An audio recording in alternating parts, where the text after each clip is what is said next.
Sa paanan ng mga matataas na taniman ng tubo, may natatanging lihim na naghihintay. Sa ilalim ng maputik na lupa, nakabaon ang isang kayamanan na hindi agad mapapansin. Dito sa kalilangan Bukidnon, matatagpuan ang isang uri ng clam. Taiwan shell kung ito ay tawagin, bagamat hindi talaga ito galing sa Taiwan. Isang uri ito ng freshwater clam na katutubo sa Pilipinas. Marami itong tawag depende sa lugar. At sa kabila ng kakaibang pangalan, ito ay mahalagang bahagi ng kultura at kabuhayan ng mga taga-Kalilangan Bukidnon.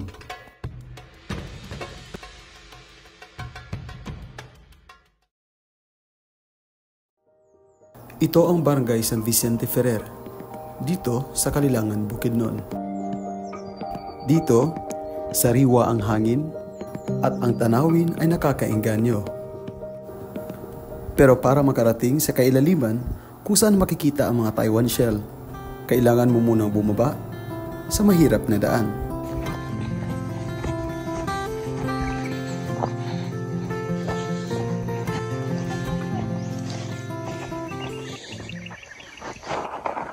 Pagka-slide, oops!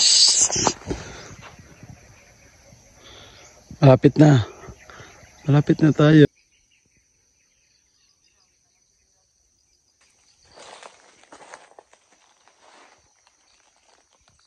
Ayan na sila.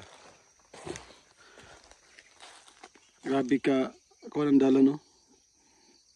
Adulhog. Tayo may buntag. Induta dito eh.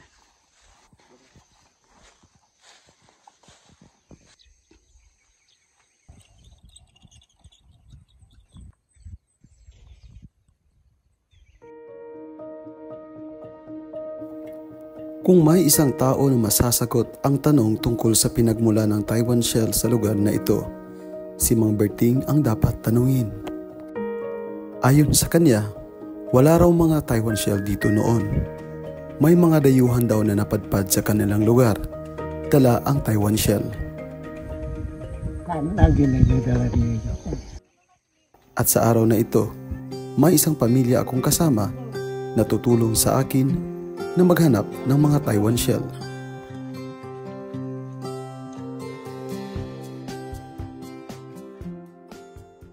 Bless. Maguna na may gawa may tao dito. Bet agoy, ngano wala may kitaan eh.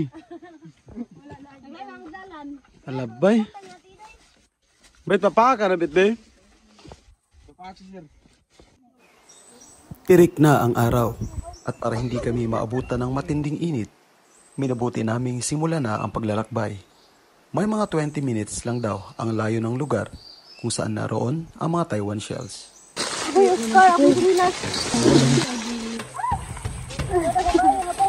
Agoy!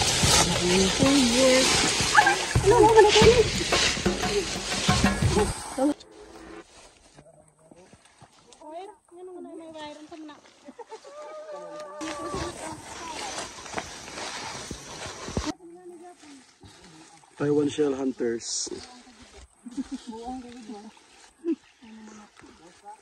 Sugod na lugar na hunting.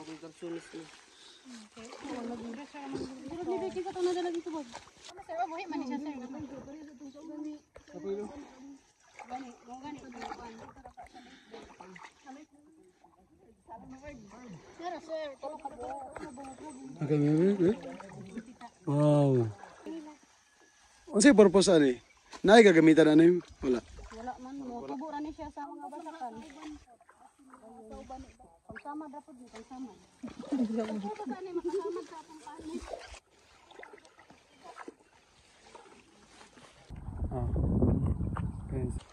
Sa Vietnam. Matapos ang ilang minutong paglalakad, sa wakas, natagpuan na namin ang lugar kung saan nakatago ang isang kayamanan.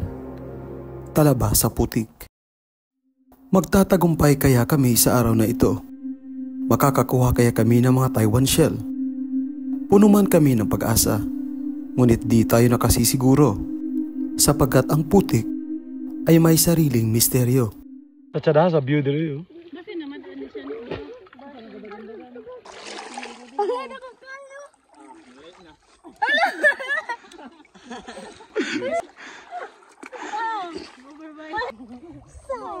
Muna ang sunod sa Taiwan shell. Yes. Ay. Pag na kayo ma-feel, ayaw na ibalay naman tayo. Yeah.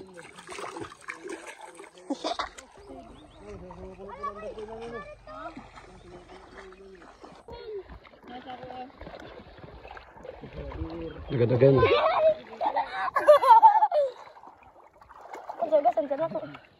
Ang mga Taiwan shell ay mga bivalve.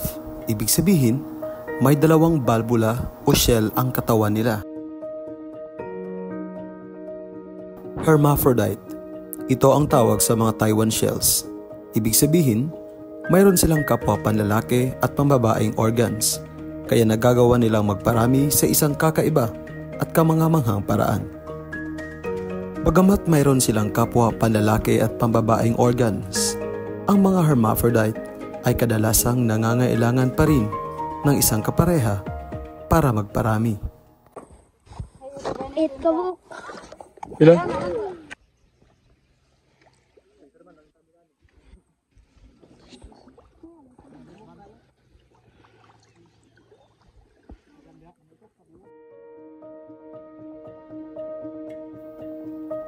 Sa malawak na putikang ito, hindi lang ang mga Taiwan shell ang naninirahan.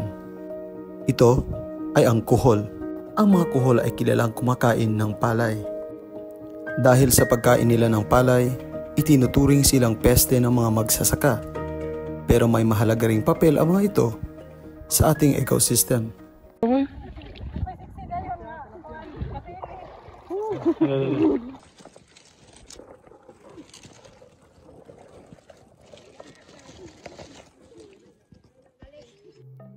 Medyo may kalayuan ang lugar na ito mula sa baryo, kaya iilan lamang ang naglakas loob na magtungo dito at manghalap ng mga Taiwan shells.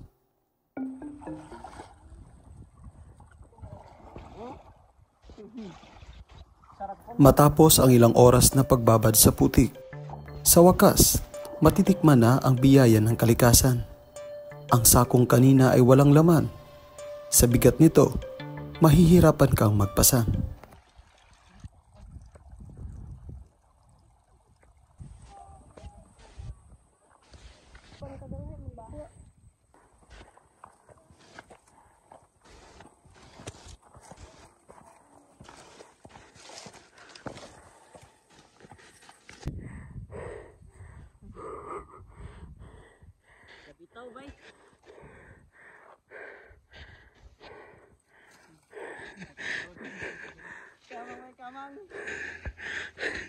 Sige na.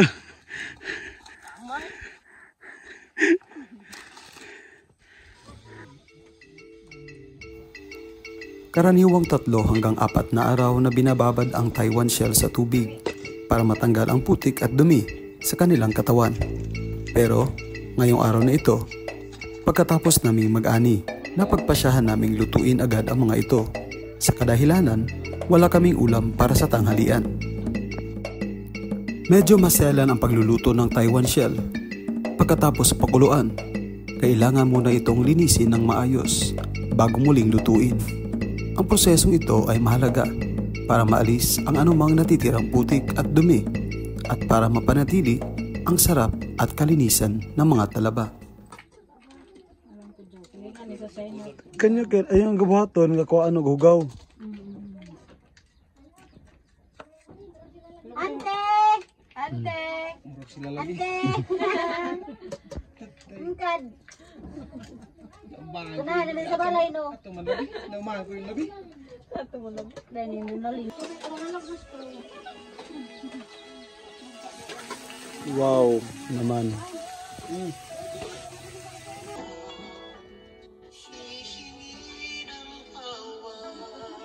Op!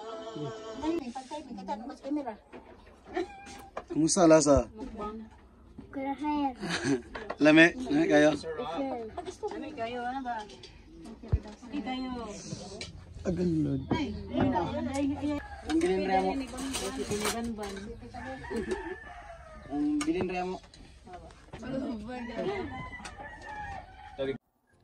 Ang paglalakbay sa putik, ang paghahanap sa mga Taiwan shell, isang paglalakbay sa ating mga sarili, sa ating nakaraan, at sa ating pagpapahalaga sa mga biyaya ng kalikasan.